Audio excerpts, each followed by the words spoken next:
کہ اگر آپ کو حجر اسود کا بوسہ نصیب ہو جائے تو آپ دونوں ہاتھ رکھ کے آواز کے بغیر حجر اسود کا ادب سے بوسہ لیں، اور اگر بوسہ نصیب نہیں ہوتا، رش زیادہ ہے، تو حجر اسود پہ ہاتھ رکھ کے ان ہاتھوں کو چوم لیں، اور اگر یہ بھی ممکن نہیں ہے تو حجر اسود پہ چھڑی لگا کے اس چھڑی کے سرے کو چوم لیں، اور اگر یہ بھی ممکن نہیں، رش زیادہ ہے، تو دور سے ہی اپنی تلیاں سیدھی کریں حجر اسود کی جانب، اور جب رخ سیدھا ہو جائے، ایک وہمی گمانی تصوراتی نسبت پیدا ہوئی، اب حجر اسود کو آپ کی تلیوں نے چھوا نہیں بلکہ اس کا رخ حجر اسود کی طرف ہوا، ان تلیوں میں اتنی برکت آ گئی، اب ان تلیوں کو چوم لیں، ان انگلیوں کو چوم لیں، اس لیے کہ ان کا رخ تو حجر اسود کی طرف ہوا تھا۔ تو جس پتھر پر میرے حضور کے ہونٹ لگے، جس پتھر پر میرے حضور کے لب لگے، اس پتھر کو چومنا بھی عبادت قرار پایا، اور پھر اگر تمہیں چومنے کا موقع نہیں ملتا، ہاتھ لگا کے ان ہاتھوں کو چوم لو۔ اچھا ہاتھ بھی نہیں لگ پائے، چھڑی کو چوم لو، چھڑی بھی نہیں لگ پائی، دور سے اشارہ کر کے اس کی سیدھ میں، اور پھر ان ہاتھوں کو چوم لو کہ جس پتھر پر حضور کے لب لگے ہیں اس پتھر کی طرف ہمارے ہاتھ سیدھے ہوئے ہیں، اب ان ہاتھوں کو بھی چوما جائے گا۔ پھر جس گلے کو رسول اللہ نے چوما، کیسے ہمت پڑی کہ اس گلے کو کاٹ دیا جائے؟ نہیں، وہ فقط گردن حسین نہیں تھی، نہیں، وہ فقط گردن حسین نہیں تھی، رسول کے بوسے کاٹے ہیں تیرے خنجر نے، تم نے رسول کی بوسہ گاہ کاٹی ہے۔ مسح النبی جبینہ فلہ بریق فی الخدود ابواہ من اولیا قریش وجدہ خیر الجدود۔ کہا کہ یہ پیشانی وہ ہے جس پیشانی کو رسول نے چوما ہے، اس گلے کو تو حضور نے چوما ہے، ان ہونٹوں کو تو حضور نے چوما ہے، اس زبان کو تو حضور نے چوما ہے۔ اللہ اکبر! یہ پورا بدن حضور کے کندھوں پہ کھیلتا رہا۔ ناز و نعم میں پلا ہوا حسین، آغوش پیمبر کا پالا ہوا حسین، فاطمہ کی گود میں کھیلنے والا حسین۔ اللہ اکبر!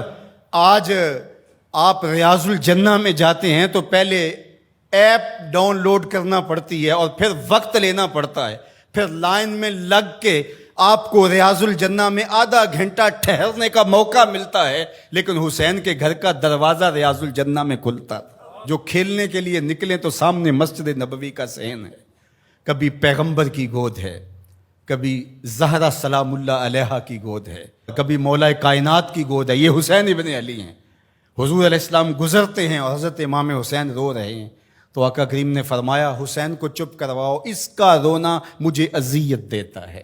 تو بتائیے کہ جب نیزوں پہ حسین ابن علی کو پرویا گیا تو گنبد خضرا میں حضور کی کیفیت کیا ہوگی؟ جن کے دم سے دین کا بھرم قائم تھا، جو چراغے اہل وفا ہیں، جو رسول اللہ صلی اللہ علیہ وآلہ وسلم کی شبیہ تھے، جو عکس جمال مصطفیٰ ہیں، جن کو دیکھ کے محمد عربی یاد آتے ہیں، جو حضور کی گود کے پالے ہوئے، آغوش پیمبر کے پروردہ ہیں، جنہیں حضور اپنا لعاب عطا کرتے ہیں۔ آج اسی حسین کو، پیغمبر کے نواسے کو، 3 دن کے اس پیاسے کو کربلا میں ذبح کرنے کے لیے اسی رسول کی امت نیزے اور برچیاں لیے ٹوٹ پڑی ہے۔ ایک نے نیزہ ماریا وچ سینے، دوجے تیراں دا می برسان لگ پے، ول کعبے دے سجدہ کرنے والے ہتھی آپ ہی کعبے نو ٹان لگ پے۔ بے مروت بے وفا تیرا بھی کیا افسانہ ہے، جس نے اپنی ہی شمع کو گل کیا تو وہ پروانہ ہے۔ حسین تو دین ہے، آپ دین کو ڈھا رہے ہیں۔ دین است حسین، دین پناہ است حسین، حسین منی و انا من حسین، حسین مجھ سے ہے اور میں حسین سے ہوں۔ نبی نے جس حسین کو کہا کہ وہ مجھ سے ہے، آج اسی حسین کو کربلا کے ریگزار میں ذبح کیا جا رہا ہے۔ ادھر سے تیر، ادھر سے تلواریں، ادھر سے نیزے، ادھر سے بالے، ادھر سے برچیاں، اور پیغمبر کا نواسا ان برچیوں والوں کے درمیان گھرا ہوا ہے۔ وہ کیا کسی نے کہا تھا، خاک پر وہ خون مشک بو بہنے لگا، ریت پر اسلام کے دل کا لہو بہنے لگا۔ اسلام کا دل تھے امام حسین رضی اللہ تعالیٰ عنہ، اس قلب دین کو، اس پناہ دین کو،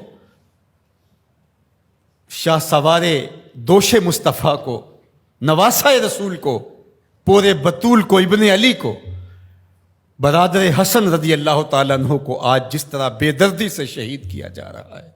اترجو امتن قتلت حسینہ شفاعت جد ہی یوم الحسابی. وہ امت جس نے حسین کو قتل کیا وہ قیامت کے دن سے شفاعت مانگنے کیسے جائے گی؟ کیسے سوال شفاعت کا کرے گی جس نے ان کے نواسے کو شہید کر دیا؟ وہ کتنا دردناک منظر ہوگا جب قیامت کے دن سیدہ فاطمہ سلام اللہ علیہا اپنا مقدمہ لے کے رب کے حضور پیش ہوں گی اور حسین کے خون میں لتڑے ہوئے کپڑے اللہ کے حضور پیش کریں گی کہ مالک میں حسین کے خون کا حساب مانگنے آئی ہوں.